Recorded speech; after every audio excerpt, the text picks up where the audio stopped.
الحمد لله المبدئ المعيد الذي خلق الإنسان فمنهم شقي وسعيد نحمده ونشكره شكرا مقرونا بالتكبير والتسبيح والتحميد أشهد أن لا إله إلا الله وافي الوعيد وأشهد أن محمدا عبده ورسوله المبعوث بدين التوحيد اللهم صل وسلم على من كان صادق الوعد وكان رسولا نبيا سيدنا محمد بن عبد الله وعلى آله وصحبه ومن تبع هداه أما بعد فيا أيها الحاضرون اتقوا الله حق تقاته ولا تموتن إلا وأنتم مسلمون.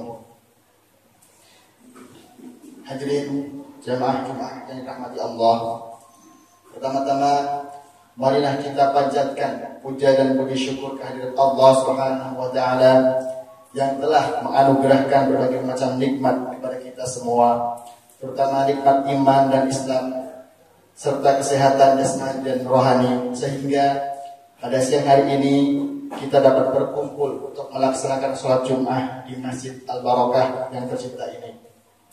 Alhamdulillah, pada hari ini juga bertepatan dengan hari raya Idul Adha. Marilah kita mengagungkan asmanya dengan kalimat-kalimat thayyibah. Untayan kalimat thayyibah yang melambangkan keagungan Allah yang dikumandangkan oleh umat Islam di seluruh penjuru dunia, kemudian dirajut dengan kalimat talbiyah dari para jamaah haji, bagikan suatu simfoni raksasa umat manusia yang terus-menerus dan membahana menampilkan suatu orkestra kemahabesaran Allah Subhanahu wa taala. Hadirin jamaah Jumat yang dirahmati Allah, peristiwa hari raya Kurban atau Idul Adha mengingatkan kita tentang sirah Nabi Ibrahim alaihissalam. Bagaimana beliau, Nabi Ibrahim, ikhlas atas perintah Tuhannya, meninggalkan apa yang memang bukan miliknya, memberikan apa yang memang bukan miliknya, dan benar-benar merasa tidak memiliki apapun, bahkan dirinya sendiri, karena hakikatnya adalah semuanya milik Allah Subhanahu wa taala. Suatu hari Siti Hajar protes mengapa suaminya, yakni Nabi Ibrahim alaihissalam, meninggalkan dia dan anaknya yang masih kecil di padang Arafah, di padang pasir yang tidak bertuan. Sebagaimana umumnya, Siti Hajar hanya bisa menduga bahwa ini adalah akibat kecemburuan Siti Sarah, istri pertama Nabi Ibrahim yang belum juga memberinya keturunan. Siti Hajar mengejar Nabi Ibrahim dan berteriak, "Mengapa engkau tega meninggalkan kami di sini? Bagaimana kami bisa bertahan hidup di tengah padang tandus?" Nabi Ibrahim alaihissalam melangkah meninggalkan keduanya tanpa menoleh, tanpa memperlihatkan air mata yang terurai di kedua pipi Siti Hajar. Sungguh berkecamuk perasaan Siti Hajar yang terjepit antara pengabdian dan pembiaran. Tetapi apakah ini jiwa Nabi Ibrahim yang tega meninggalkan Siti Hajar dan putranya yang masih balita di tengah padang tandus yang tak berpenghuni? Siti Hajar masih terus mengejar sambil terus menggendong Ismail kecil. Kali ini dia setengah menjerit dan ceritanya pun menembus langit. Apakah ini perintah Tuhanmu, wahai sang Khalilullah? Kali ini Nabi Ibrahim sang Khalilullah pun berhenti melangkah. Malaikat yang menyaksikan peristiwa itu pun turut terdiam menanti jawaban sang Khalilullah. Pertanyaan atau lebih tepatnya gugatan Siti Hajar membuat suaminya terdiam dan berhenti melangkah. Nabi Ibrahim berbalik tegas dan berkata, "Iya." Siti Hajar pun berhenti mengejar dan terdiam. Lalu meluncurlah kata-kata dari bibirnya yang mengagetkan suaminya. "Jikalau ini memang perintah Tuhanmu, pergilah, tinggal kami di sini. Jangan khawatirkan kami. Allah akan menjaga kami berdua." Ibrahim pun beranjak pergi. Perasaan berkecamuk di antara mereka pun akhirnya sirna. Ini sebuah pengabdian atas nama perintah, bukan pembiaran.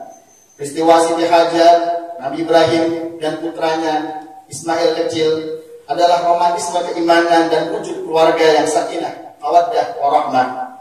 Itulah wujud penghambaan atas dasar ketuhanan. Itulah wujud sebuah keyakinan mutlak pada Sang Maha Mutlak. Itulah kepasrahan kepada Sang Khalik, bukan merasionalisasi tindakan, bukan pula mengkalkulasi hasil akhir. Itulah romantisme keimanan yang mewujud menjadi kekuatan untuk menundukkan diri sendiri dan semua yang dicintai untuk sebuah ketaatan dan penghambaan kepada Allah Tuhan yang Maha Esa. Dalam kitab Mishkatul Anwar disebutkan bahwa Nabi Ibrahim memiliki kekayaan 1000 ekor domba, 300 lembu, dan 100 ekor unta. Riwayat lain mengatakan kekayaan Nabi Ibrahim mencapai 12.000 ekor ternak, suatu jumlah yang menurut orang di zamannya adalah tergolong hartawan. Pada suatu hari, Nabi Ibrahim alaihissalam ditanya oleh seseorang, "Wahai Sang Khalilullah, milik siapakah ternak sebanyak ini?" Maka Ibrahim pun menjawab, "Kepunyaan Allah, tapi kini ia masih milikku. Sewaktu-waktu bila Allah menghendaki, akan aku serahkan semuanya. Jangankan cuma ternak, bila Allah meminta anak kesayanganku Ismail, niscaya akan aku berikan juga."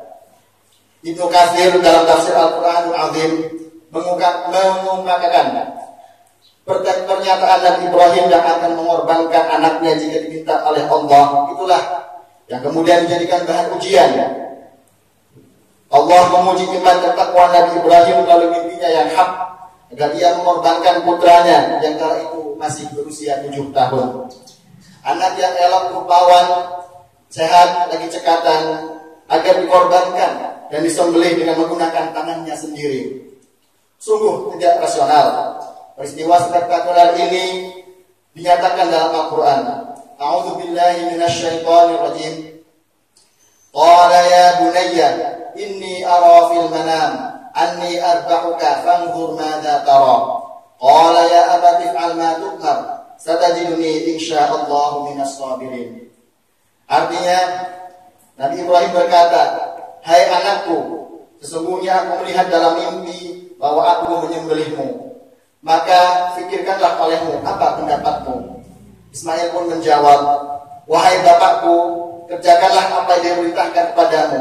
Insya Allah engkau akan mendapatiku termasuk orang-orang yang sabar." Quran Surah As-Saffat ayat 102. Ketika keduanya bersiap untuk melaksanakan perintah Allah, iblis datang menggoda sang ayah, sang anak, dan sang ibu silih berganti. Akan tetapi Nabi Ibrahim, Siti Hajar, dan Nabi Ismail tidak tergoyahkan oleh bujuk rayu iblis. Tidak terpengaruh sedikit pun untuk mengurungkan niatnya dari melaksanakan perintah Allah. Nabi Ibrahim melempar iblis dengan batu, mengusirnya pergi. Dan ini kemudian menjadi salah satu rangkaian ibadah haji, yakni melempar jumrah. Hadirin jamaah Jumat rahimakumullah, ketika sang ayah belum juga mengayunkan pisau di leher putranya, Ismail mengira ayahnya ragu. Ismail kecil pun mulai melepaskan tali yang mengikat tangannya, agar tidak muncul suatu kesan bahwa sang anak menurut untuk dibaringkan karena dipaksa oleh ayahnya. Ismail meminta ayahnya mengayunkan pisau sambil berpaling agar tidak melihat wajahnya. Nabi Ibrahim pun memantapkan niatnya. Nabi Ismail pasrah seperti ayahnya yang telah tawakal. Sesaat setelah nyaris digerakkan pisau tersebut, tiba-tiba Allah berseru dengan firman-Nya, memerintahkan untuk menghentikan pengorbanan. Allah telah meridhai keduanya. Sebagai imbalan keikhlasan mereka, Allah menggantikan dengan penyembelihan seekor domba yang besar, sebagaimana diterangkan dalam Al-Quran Surah As-Saffat ayat 107 sampai dengan 110. A'udzu billahi minasyaitonir rajim. Wa fadainahu bi dzibhin 'adzim wa tarakna 'alaihi fil akhirin. Salamun 'ala Ibrahim, kadzalika najzil muhsinin. Artinya, dan kami tebus anak itu dengan seekor sembelihan yang besar. Kami abadikan untuk Ibrahim pujian yang baik di kalangan orang-orang yang datang kemudian, yaitu kesejahteraan semoga dilimpahkan kepada Nabi Ibrahim alaihissalam. Demikianlah kami memberi balasan kepada orang-orang yang berbuat baik. Menyaksikan kejadian tersebut yang tidak ada bandingannya dalam sejarah umat manusia, Malaikat Jibril kagum seraya terlontar dari mulutnya ucapan Allahu Akbar, Allahu Akbar, Allahu Akbar. Nabi Ibrahim pun menjawab La ilaha illallah, dan kemudian disambung oleh Nabi Ismail Allahu Akbar walillahil hamd.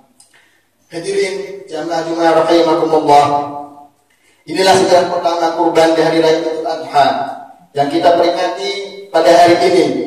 Allah Maha Penyayang. Kurban yang diperintahkan bukanlah manusia, cukup hewan ternak, baik kambing, sapi, kerbau maupun lainnya. Tidak demikian dengan budaya dan ajaran paganisme yang mau mengorbankan manusia sebagai media untuk meningkatkan kedekatan pada Tuhannya. Sungguh sangat keliru dan bertentangan dengan fitrah manusia. Pengorbanan Nabi Ibrahim alaihissalam yang paling besar dalam sejarah umat manusia membuat Ibrahim menjadi seorang nabi dan rasul yang sangat mulia. Ajarannya pun diabadikan dalam Al-Quran dengan sebutan Milah Ibrahim.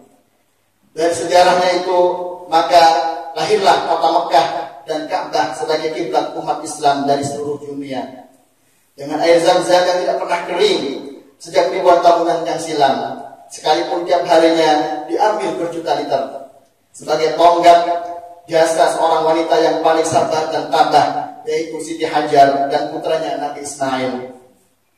Hikmah yang dapat diambil dari pelaksanaan atau Idul Adha bahwa hakikat manusia adalah sama. Yang membedakan hanyalah takwanya. Dan bagi yang menunaikan ibadah haji pada waktu wukuf di Arafah memberi gambaran bahwa kelak manusia akan dikumpulkan di padang mahsyar untuk dimintai pertanggungjawaban.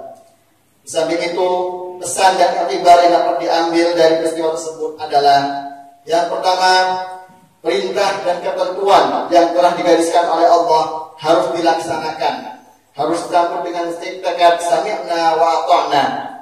Nabi Ibrahim, istri dan putranya Nabi Ismail telah meninggalkan contoh bahwa bila perlu diri sendiri pun haruslah dikorbankan demi melaksanakan perintah-perintah Allah. Inilah totalitas kepatuhan kepada Allah Subhanahu wa taala. Nabi Ibrahim mendapat julukan Khalilullah, mendapat ujian berat pada saat rasa bahagianya meluap-luap, yaitu dengan kehadiran sang buah hati yang telah lama didambakan dalam rumah tangganya. Dengan perintah menyembelih Ismail, Allah SWT hendak mengingatkan Nabi Ibrahim bahwa anak hanyalah titipan. Anak, betapapun mahalnya kita menilai, tak boleh melengahkan kita dari Allah sebagai tujuan akhir dari rasa cinta dan ketaatan. Yang kedua, tentang kemuliaan manusia. Dalam kisah tersebut, di satu sisi kita diingatkan untuk jangan menganggap mahal sesuatu bila untuk mempertahankan nilai-nilai ketuhanan. Namun, di sisi yang lain, kita juga dihimbau untuk tidak meremehkan nyawa dan darah manusia. Penggantian Nabi Ismail dengan domba yang besar adalah pesan nyata bahwa pengorbanan dalam bentuk tubuh manusia sebagaimana ajaran paganisme dan ajaran tradisi terdahulu adalah sangat diharamkan. Manusia dengan manusia lain sesungguhnya adalah saudara. Mereka dilahirkan dari satu bapak, yaitu Nabi Adam alaihissalam. Seluruh manusia ibarat satu tubuh yang diciptakan Allah dalam kemuliaan. Karena itu membunuh manusia atau menyakiti manusia secara keseluruhan. Larangan mengorbankan manusia sebetulnya penegasan kembali tentang luhurnya kemanusiaan di mata ajaran Islam. Dan karenanya mesti dijamin hak-haknya. Hadirin jamaah Jumat rahimakumullah, pesan yang ketiga yang dapat kita ambil dari peristiwa tersebut adalah kegigihan syaitan yang terus-menerus mengganggu manusia agar membangkang dari ketentuan Allah.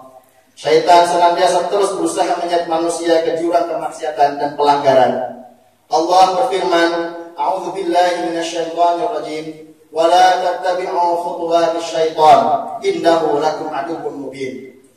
Artinya, dan janganlah kalian mengikuti langkah-langkah syaitan. Sesungguhnya syaitan adalah musuh yang nyata bagimu. Yang keempat, jenis sembelihan berupa bahimah atau hewan ternak merupakan gambaran bahwa hawa nafsu hayawaniyah harus dihilangkan. Sedekah daging kurban hanya simbol dari makna korban yang sejatinya sangat luas, meliputi pengorbanan dalam wujud harta benda, tenaga, pikiran, dan lain sebagainya. Pengorbanan merupakan manifestasi dari kesadaran kita sebagai makhluk sosial. Bayangkan, bila manusia masing-masing selalu memenuhi ego dan kebutuhan sendiri tanpa peduli dengan kebutuhan orang lain. Alangkah kacaunya kehidupan ini. Hadirin jamaah yang dirahmati Allah, pengorbanan untuk kepentingan orang banyak tidaklah mudah. Berjuang dalam rangka mensejahterakan umat memang memerlukan keterlibatan banyak pihak. Hanya orang-orang yang bertakwa yang sanggup melaksanakannya.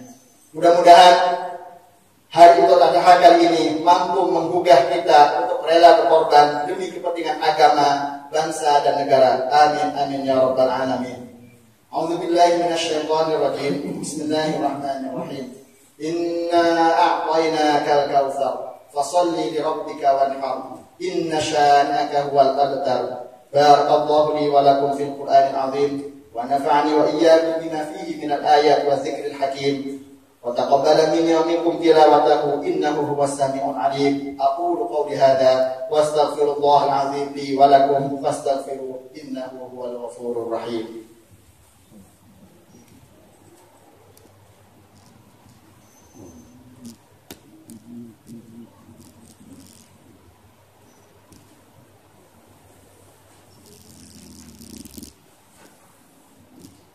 Innal hamdalillah nahmaduhu wa nasta'inuhu wa nastahdihi wa nastaghfiruh wa na'udzu billahi min shururi anfusina wa min sayyiati a'malina. May yahdihillahu fala mudilla lahu wa man yudlil fala hadiya lahu. Asyhadu an la ilaha illallah wahdahu la syarika lahu wa asyhadu anna Muhammadan 'abduhu wa rasuluh. Allahumma shalli wa sallim wa barik ala sayyidina Muhammadin wa ala alihi wa sahbihi wa man ihtada bihuda ila yaumil qiyamah. Amma ba'du, fa ya ayyuhal hadirun ittaqullaha haqqa tuqatih wa la tamutunna illa wa antum muslimun. Wa'lamu anna Allah amarakum bi amrin bada'a fihi bi nafsihi wa thanna bi malaikatihi bi qudsihi wa qala ta'ala inna Allaha wa malaikatahu yusalluna 'alan nabiy ya ayyuhalladzina amanu sallu 'alaihi wa sallimu taslima. Allahumma salli ala sayyidina Muhammadin wa ala anbiya'ika wa rusulika wa malaikatikal muqarrabin wa radallahu 'anil khulafa'ir rasyidin Abi Bakr wa Umar wa Uthman wa Ali wa 'an baqiyatis sahabati wat tabi'in wa tabi'in tabi'in lahum bi ihsan ila yaumiddin wa rida 'anna ma'hum bi rahmatika ya arhamar rahimin. Allahumma ighfir lil mu'minina wal mu'minat wal muslimina wal muslimat الأحياء منهم والأموات إنك سميع قريب مجيب الدعوات ويا قاضي الحاجات اللهم اجعل جمعنا هذا جمعا مرحوما واجعل تفرقنا من بعده تفرقا معصوما ولا تدع فينا ولا معنا شقيا ولا محروما. اللهم إنا نسألك الهدى والتقى والعفاف والغنى. اللهم إنا نسألك أن ترزق كل منا لسانا صادقا ذاكرا وقلبا خاشعا منيبا وعملا صالحا زاكيا وعلما نافعا رافعا وإيمانا راسخا ثابتا ويقينا صادقا خالصا ورزقا حلالا طيبا واسعا يا ذا الجلال والإكرام. ربنا اغفر لنا ولإخواننا الذين سبقونا بالإيمان ولا تجعل في قلوبنا غلا للذين آمنوا ربنا إنك رؤوف رحيم. ربنا لا تؤاخذنا إن نسينا أو أخطأنا ربنا ولا تحمل علينا إصرا كما حملته على الذين من قبلنا ربنا ولا تحملنا ما لا طاقة لنا به واعف عنا واغفر لنا وارحمنا أنت مولانا فانصرنا على القوم الكافرين. ربنا لا تزغ قلوبنا بعد إذ هديتنا وهب لنا من لدنك رحمة إنك أنت الوهاب. ربنا آتنا في الدنيا حسنة وفي الآخرة حسنة وقنا عذاب النار. عباد الله إن الله يأمر بالعدل والإحسان وإيتاء ذي القربى وينهى عن الفحشاء والمنكر والبغي يعظكم لعلكم تذكرون. واذكروا الله العظيم يذكركم واشكروه على نعمه يزدكم ولذكر الله أكبر. الصلاة